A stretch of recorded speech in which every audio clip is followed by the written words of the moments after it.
Je bifurque un tout petit peu. Jérémy, tu parlais tout à l'heure de newsletter. Ok. Quand on a une base qui est exploitable, donc tu dis souvent que toi, tu as commencé avec, je crois, 250 bases, enfin, clients, quelque chose comme ça, je crois. Moins les chiffres. Alors, je l'ai tellement raconté cette histoire que les chiffres, c'est un peu aléatoire dans ma tête, hein. Mais globalement, j'ai fait les premiers 104 ventes. J'avais 1500 personnes, 2000 personnes sur Facebook. Et sur la newsletter, je sais plus exactement combien, mais entre 150 et 300, un truc comme ça. Ok. Quand on a une base un petit peu comme la tienne en termes de potentiel client, je mets bien des guillemets autour de ça, comment on peut, enfin de quelle manière tu peux emmener une trame de vente, tu vois, un peu l'entonnoir, parce que c'est aussi un moyen qui est, en plus d'Instagram et de l'appel, je trouve, qui est totalement exploitable. On n'en parle pas beaucoup. Est-ce que là, tu peux expliquer un petit peu comment on peut faire cet entonnoir ? Oui, bien sûr. On n'en parle pas dans Bronze, on en parle beaucoup dans le Mastermind, parce que en fait, pour démarrer un social funnel, c'est plus efficace qu'une newsletter.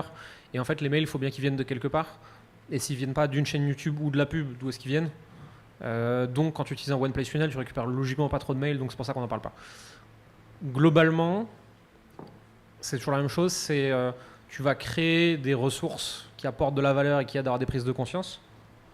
Et c'est ressources, valeurs, déclic, pensée contrariante. Et en fait, tu finis simplement ton mail par... c'est justement ce que je fais systématiquement avec mes clients. Si tu veux en savoir plus, je t'offre une session diagnostique de 30 minutes.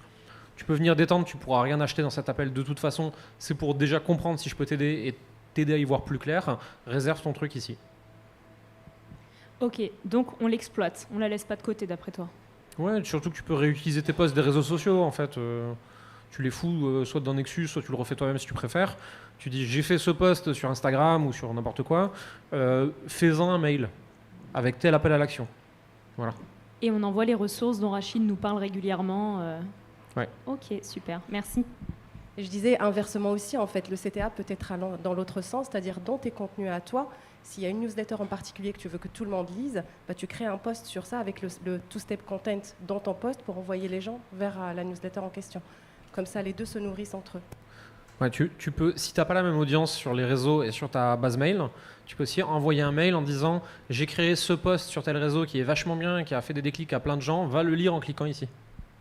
Et c'est sur ton post qu'il y a un CTA, par exemple. Tu viens de dire que pour le two-step content, non, tu disais tu sais pas d'où viennent les mails quand tu es en One Place Funnel. Du coup, quand tu es dans cette étape-là et que tu fais du two-step content, tu donnes ta ressource directement en MP, tu donnes. Ouais, moi je le faisais. Tu peux aussi tout à fait en faire un lead magnet avec une capture d'email, mais moi je la donnais directement en MP parce que comme ça je réduis la friction et je réduis les chances que cette ressource soit consommée et de pouvoir continuer la conversation. Ok, merci. Sauf si je suis en train de chercher du volume d'inscription et pas de conversation. Dans ce cas-là, je mets l'étape de la squeeze page, je chope le mail entre les deux. Mais la plupart du temps, sur un social funnel, si tu envoies un MP un lien où il faut laisser son email, arriver sur une autre page, il y a une ressource, et ensuite tu lui as ajouté trop d'étapes et tu as oublié déjà. Là où ça peut marcher, c'est si ta ressource, si tu es sur Instagram, et que ta ressource, tu l'as branchée sur un ManyChat, et que le ManyChat dit « Tu veux bien cette ressource ? Oui. Donne-moi ton email. Le voici. Ok, voici la ressource. » Elle n'est pas envoyée par mail. Tu as juste pris le mail comme... voilà. Ça peut